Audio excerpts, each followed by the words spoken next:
William Glasser quotes, "We are driven by 5 genetic needs: survival, love, belonging, power, freedom, and fun."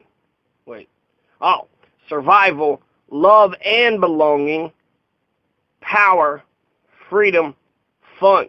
I remember there in Spalding University, there was a teacher there that refused to say that it was okay to have fun. You can engage, but don't have fun. And that's actually to the core of William Glasser. So survival, love and belonging, power, freedom, and fun. This is at the heart of all good education, where the teacher asks students to think and engages them in encouraging dialogues, constantly checking for understanding and growth. They've got this big book called the DSM-4, that is supposedly written about crazy people, but I think it's a book that is written by crazy people. If you want to change attitudes, start with a change in behavior. Every single major push in education has made it worse, and right now it's really bad because everything we've done is dehumanizing education. It's destroying the possibility of the teacher and the student having a warm, friendly, intellectual relationship. What students lack in school is an intellectual relationship or conversation with the teacher. Everybody needs one essential friend. What happened in the past that was painful has a great deal to do with what we are today, but revisiting this painful past can contribute little or nothing to what we need to do now. Good or bad, everything we do is our best. Everything we do is our best choice at that moment.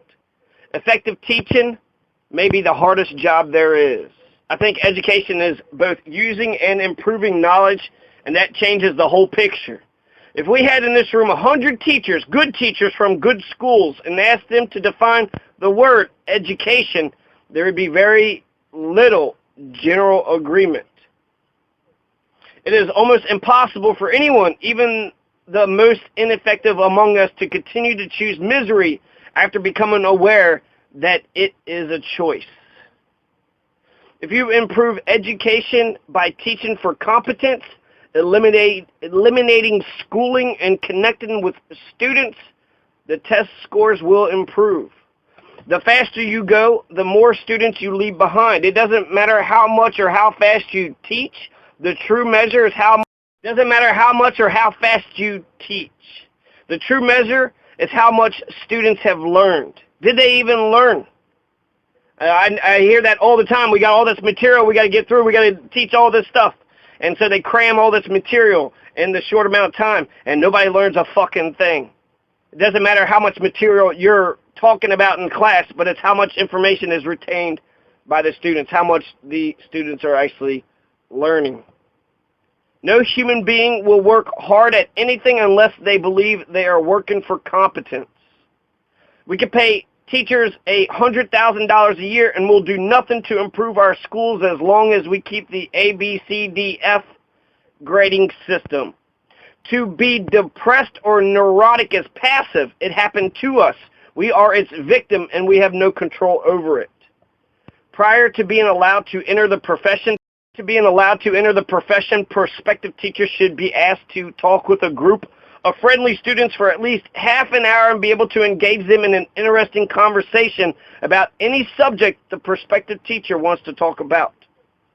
Education is the process in which we discover that learning adds quality to our lives. Learning must be experienced. Using no control and using humor will build a relationship and make a dent to where the client puts the counselor in their quality world and then begins to relate and seek out the counselor.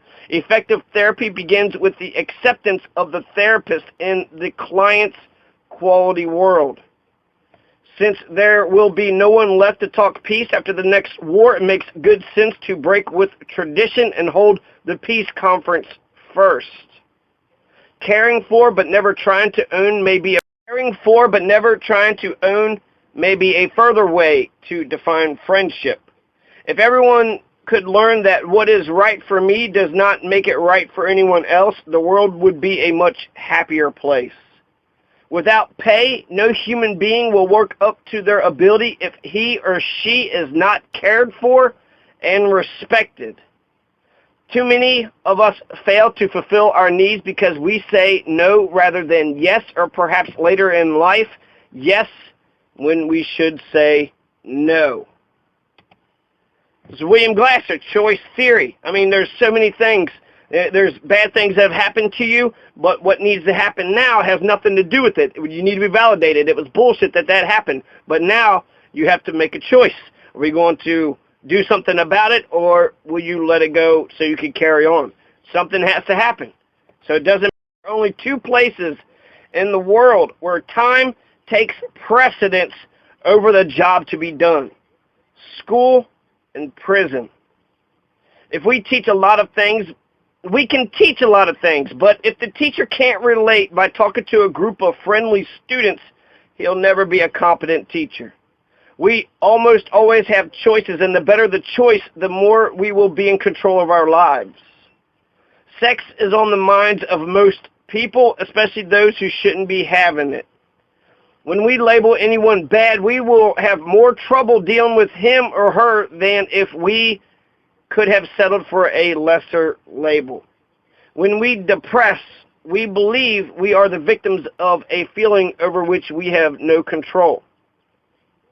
We don't focus as much in schools on educational knowledge, which requires thinking and application, as we focus as much in schools on educational knowledge, which requires thinking and application, as we do on acquiring facts. To counter the avoidance of intellectual challenge and responsibility, we must reduce the domination of certainty in education. As long as acquiring knowledge is the educational goal of schools, educational opportunities will be limited as they are now to affluent families. Running a school where the students all succeed, even if some students have to help others to make the grade, is good preparation for democracy. In a Glasser quality school, there is no such thing as a closed book test. Students are told to get out their notes and open their books. There is no such thing as being forbidden to ask the teacher or another student for help. You can acquire a lot of knowledge without ever going to school.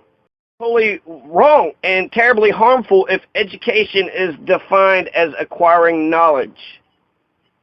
There is plenty of competition in a Glasser quality school in that there is winning but no losing. We may be up against a stone wall, but we don't have to bloody our heads against it unless we choose to. Don't marry someone you would not be friends with if there is no sex between you. Told that the passing grade is a B or competence and that we will help you to get there, students do competent work. The lowest passing grade in the real world is competence. Why do schools accept so much less? Just competence. Were you able to perform the duty? Do you know the material in a competent manner? In the real life, that's all that matters. Fuck the grading bullshit, and we all need that one essential friend.